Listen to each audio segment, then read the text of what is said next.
Welcome, everybody. How are we doing today? Good. How are you? Great.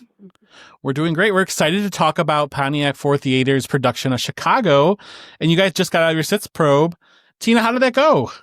I actually was not there. I'm assuming I've heard good things that it went well. I've been working on set build all day. You know what? Collin said that beforehand, and it did not click in that those two things were overlapping each other. So I apologize. Nope, that's okay. Collin, how did it go then?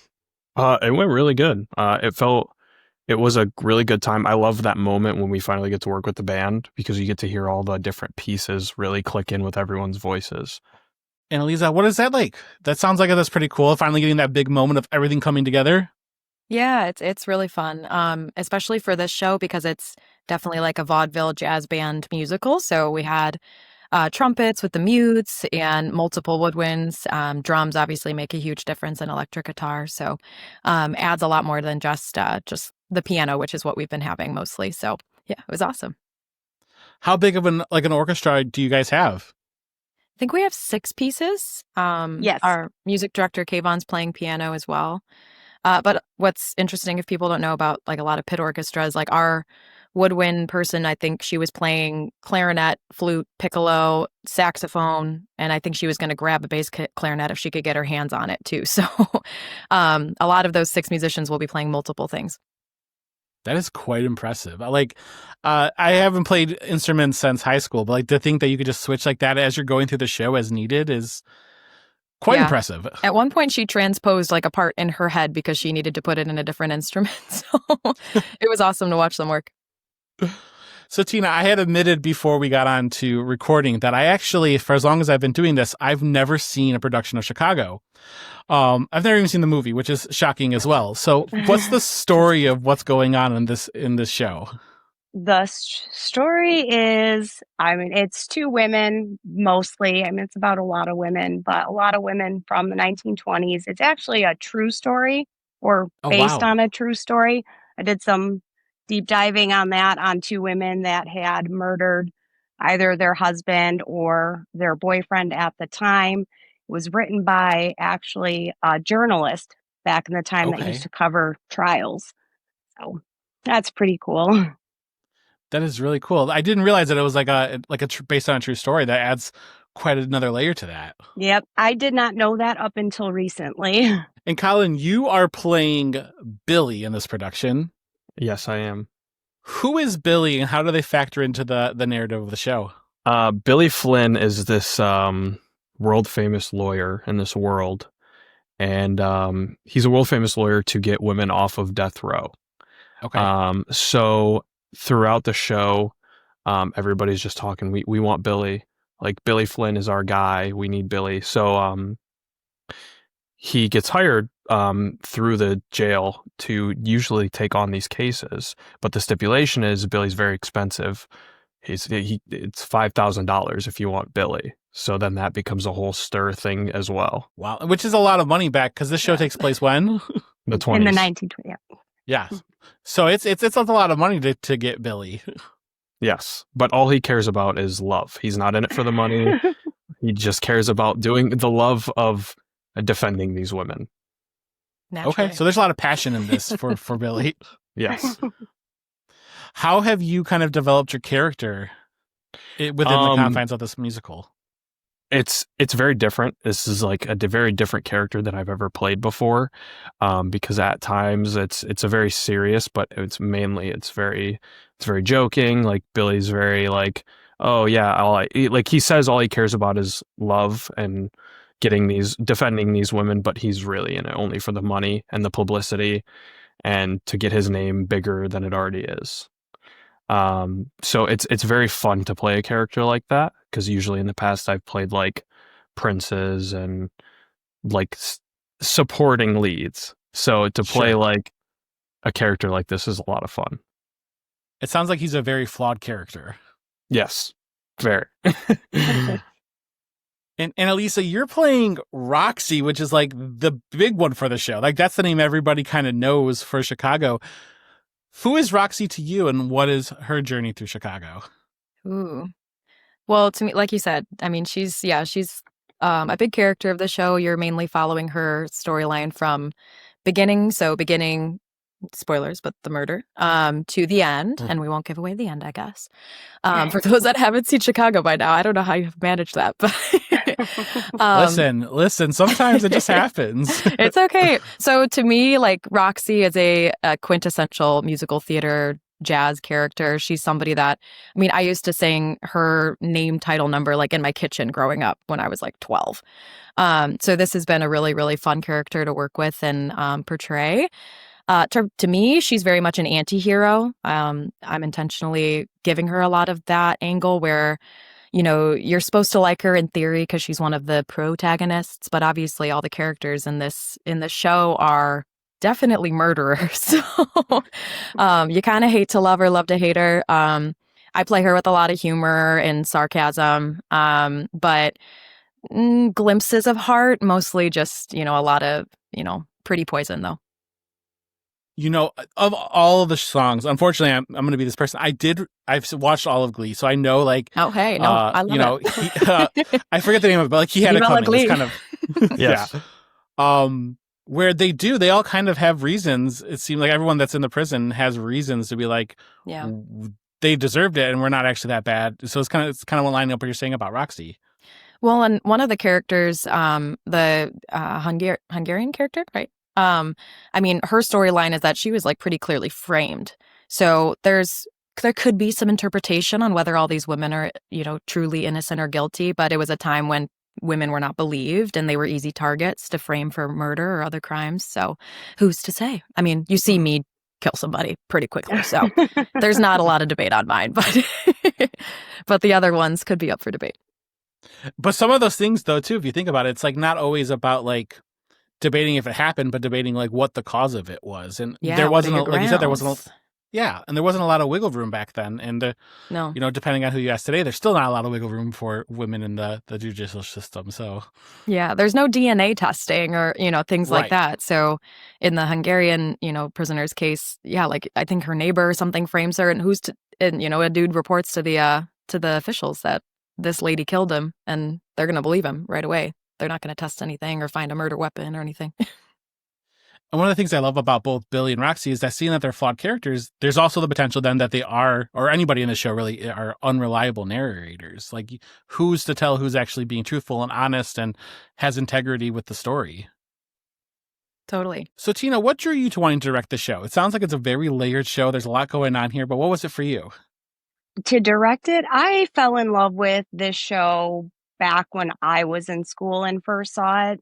I shouldn't say this, but I was never into theater or Broadway or anything like that. I watched Chicago and I absolutely like could not get enough of it. I have played it for my kids. They've watched it growing up. Like when our theater got the rights to do Chicago, I had to do it. Like I just have such a passion for this show. There are so many layers, so many different storylines to it. It's just a fantastic show. What was it about, even, you know, back when you said you first watched it, that really made you kind of fall in love with musicals or theater? What was it about that story that really drew you in? It's all the complexities of everybody's stories. It shows human nature and how different everyone is and how some people can come together, and even in the weirdest of situations or unnatural situations, I guess they would be. It's hard not to love it. There's so many different things and complexities, like you said, that go into it. I mean, even in the courtroom, it's from where I work and what I do for a living, it is very much a circus. It's a lot of moving parts constantly, and it's just very appealing. One of the things about, you know, my day job is a psychologist, you know, so getting to see a story like this, it's interesting because flawed people are more interesting to kind of follow and to be able to see what's going to happen, because it really just shows that human nature is not everybody's perfect. Nobody's actually perfect. Very true. Collin, what drew you to wanting to audition for this show? So to be 100% honest, I, before auditioning, had never seen Chicago either. Collin! I knew nothing about the show. So I guess obviously, like, I knew Cell Block Tango. Like, I knew the music. I just was not familiar with the story. And again, going back to like how I portray my character, it is a character I've never been able to portray before. So that was very alluring to me. So when I heard that they were doing Chicago, I was like, I want to audition. I want to be able to be that guy, to be able to put on, to give the razzle dazzle in that sense. Are you bringing the razzle dazzle? Oh, absolutely. Yeah. How about you, Analisa? What was like, okay, it sounds like you've known this show for a while. When they announced it, like, did Roxy feel like this, like, I have to be Roxy? Well, I mean, you never know so in community theater, you never know what the ages are going to be like and how it's going to get cast. So yeah, when there's a dream role like this, I show up and give it my all and see what happens. But no, it was one that it works out because I knew the music so well growing up with it. And yeah, like I said, I mean, just knowing it probably for going on 20 years now or something. So my friends and I used to choreograph Cell Block Tango in our parents' basement. Like, this is stuff that I've been around for a really long time. So definitely wanted to go after it and give it a shot. Roxy's always been, the awesome, fun part that I thought would be really, really, really cool. I was surprised when we got into rehearsals at how low a voice part Roxy actually is, because she kind of gives soprano energy even though she's not. So, but no, it's been really fun to work on, and yeah, had to go for it. I mean, when a role comes around like this, like you had mentioned before we started recording that you don't usually see a lot of local productions get Chicago. And so when that kind of falls into your lap, you have to take that opportunity. Gotta try. Let them say no. Can't say no to yourself. That's the appropriate energy. What songs or performances for you and Analisa seem to be like the ones that you just love performing, but also maybe the ones that you just like, you're not part of, but you just love to hear every time they're getting played? Yeah. I mean, so the only trade-off with Roxy is that she's not in Cell Block Tango. But brutal. That's brutal. It's brutal, but it's okay. I get the distinct pleasure of like getting to watch it from the outside, and the girls have been working so hard at that number. It's really challenging, like vocally. The choreography is very complex. So, and then they obviously have the monologues going throughout the entire number. So that's been really fun to watch and see come together from the beginning. And then my favorite number, probably Roxy. I mean, it's hard to be. I just get to be obnoxious and, a little selfish in that number. But no, it's a lot of fun to do with the rest of the ensemble. Where does Roxy kind of fall in the show? Is it like an earlier song? Is it later? Like, what's kind of going around with that? It's pretty smack dab in the middle. Maybe a little bit. It's maybe 2/3 of the way through Act 1, so it's not at the end by any means. Because she definitely has a very distinct like rise and fall. So it's definitely the peak of Roxy's kind of, I don't even know, delusion maybe. I appreciate the dance that you're doing to like not spoil it, but also I know. Well, I didn't think I'd need to, but apparently more people haven't seen Chicago than I thought. But what's interesting about that is that this is a musical that's kind of stood the test of time. I mean, it's the longest running Broadway musical right now. Like, it's been around forever. So maybe I'm just the odd man out here. I don't know, but I mean, I've been surprised talking to folks and people that that I work with. I always, and we obviously want to publicize the show, and plenty of people have not heard about it. I mean, if you're not in the theater world, this might be like the Super Bowl of theater, but for other people, like, I don't really like football that much, so I couldn't tell you, right? Collin, what songs are your favorite from this show? Undoubtedly, We Both Reach for the Gun. That song is just, it's fast paced. There's parts where it's slow. There's so many layers to that song, and it's like the context behind it as well. Like my character, I sing that song. And it's me and Roxy, and I'm telling Roxy, like, I'm going to tell you everything to say. You're going to be a dummy, basically. Like, it's a ventriloquist act. And we're telling all these reporters, like, this is what happened. We want you to believe us. And everyone believes us. That's kind of awesome. That seems like a really cool piece. It's a really sick song. The not spoiler is that it's my story, but I don't do any singing in that song. Yeah. I think it goes back to very telling of that time too, though. Yep. So Tina, what song? You're the director. You get to kind of see it all play out and stuff. What is your favorite song? Honestly, I think that We Both Reach for the Gun is also my favorite song. Oddly enough, because I would have said Cell Block many years ago, just because it's of what it is. But watching it and hearing it, like there are so many fantastic people in this show, but Collin's voice is just amazing and perfect for this song. Like he gives it a whole different depth than I've heard it before. That is huge Agreed. praise, Collin. Yeah. Sorry, Collin. Embarrass you. But Tina, I do want to talk about your approach to directing this. How have you decided to how do you approach a show bringing this from script to stage? Very carefully. That's fair. Very carefully. This is actually the first show I've ever directed. Wow, that's awesome. Yeah, so it's kind of been a big learning curve. Luckily for me, like I said, I have a fantastic cast. I would not change anything for anything with my cast. They are so wonderful, easygoing, so adaptable.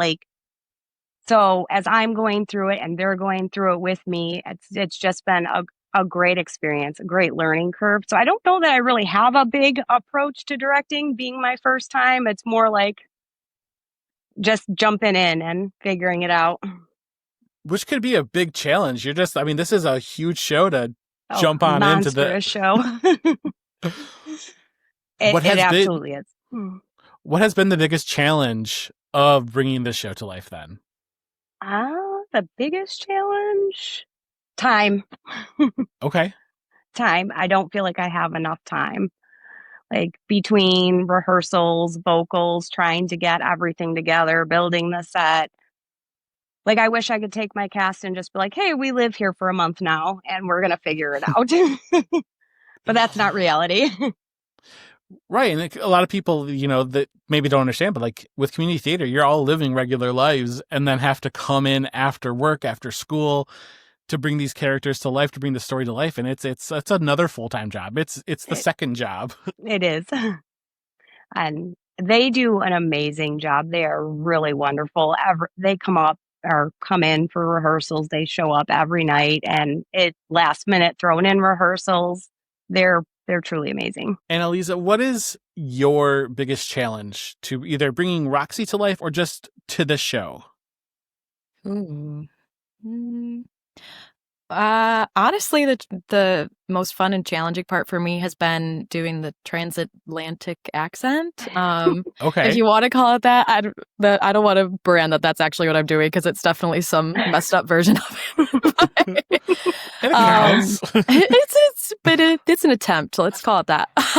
But no, I've never done a show where I've had to do any accent other than a British one. So this has been a little different. And it's been a lot of fun to feel it evolve throughout. I didn't expect that necessarily because the music I've known and been around so much. So that was a nice kind of cheat code to come in knowing most of the music, but I was not expecting the dialogue to be challenging. And I think we were telling you before we started recording, but Chicago has a lot of underscoring underneath the dialogue because it's a true vaudeville musical. So everything is very much continuous throughout the music and the talking and the dancing. It's all one big show, right? It's not a lot of blackouts, not a lot of stopping. It's very continuous. And so the dialogue has to be just as on point as any of the lyrics or the choreography. So that one's been challenging, but it's been a lot of fun. Collin, how about for you? I just keep going back to, playing this character who's very serious at times and everyone is dying to have them work their case. I guess someone who's larger than life, because Billy truly does feel like a larger than life character because he thinks he's the bee's knees. He thinks that he is God's given, he has a line in the show where he says, if Jesus Christ had lived in Chicago, and he had $5,000, things would have turned out differently. He truly thinks that he is that good. And to fully be able to portray that character that way has just been a bit of a challenge for me.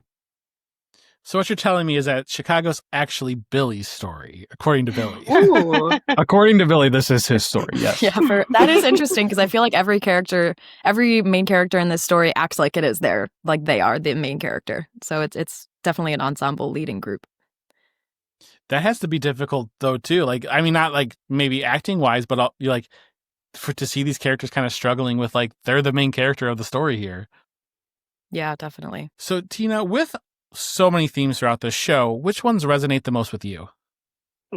Like personally, or Yeah, like what strikes you about the show with the themes like that line up with where you're at in your life right now? just that well, I guess everything is not always as it seems. Okay. To go real deep, I don't know, maybe that you just can't fully trust the people that you think you can or can rely on. I mean, I think that's an important one. Absolutely. Like, we want to always believe those people in our lives have maybe the best interest for us, but maybe they don't. Mm-hmm. Analisa, how about for you? What themes resonate the most with you? I want to do something different than Tina, too. No, for sure. The best part about this is we can edit any of this out, or if it's funny enough, we just keep it all in. True. Let's see. I think theme-wise, just maintaining like the importance of narrative for anybody. So kind of building off what Tina said, like Roxy's character, Velma's character, they are all true multi-faced characters depending on the audience they're in front of. And so, Sure. I mean, especially in community theater, like you said, we all live these very different versions of ourselves, during the week where we're waking up and we're going to work and then we're spending time with family or kids and then we're in the theater and then we do it all over again. And there's like a lot of compartmentalization that happens with each of these characters. And you, like I said, you do see glimpses of heart for each of them at times, but it's immediately just ripped away because they have to go into their next little kind of show that they have to do to make sure that they make it to the day after. Except Roxy, whose last name is Hart. She has that Hart the entire time. But with no E, so. And how about for you? Man, I know you just had two really good answers you have to follow up with. I know. I guess I would say everybody's always motivated by something. Ooh, Every character in the show is driven, and they're driven by this one thing. And so I take that like to heart by saying no matter like what any of the characters or anybody else is going through, there's always that one driving force that's keeping them going. Whether that be like for Billy, love, Roxy wants fame, all these other characters want these other things, but yeah. Fantastic answers. I just want to thank all three of you for being here today. We are super excited to see this when it arrives at Pontiac Theatre IV. But thank you for talking with us after having such a long day with your sitz probe. So. Thank you for having us. Yes, thank you for having us. So Chicago runs at Pontiac Theatre IV from November 7th through the 16th. So get your tickets now and we'll see you at the show.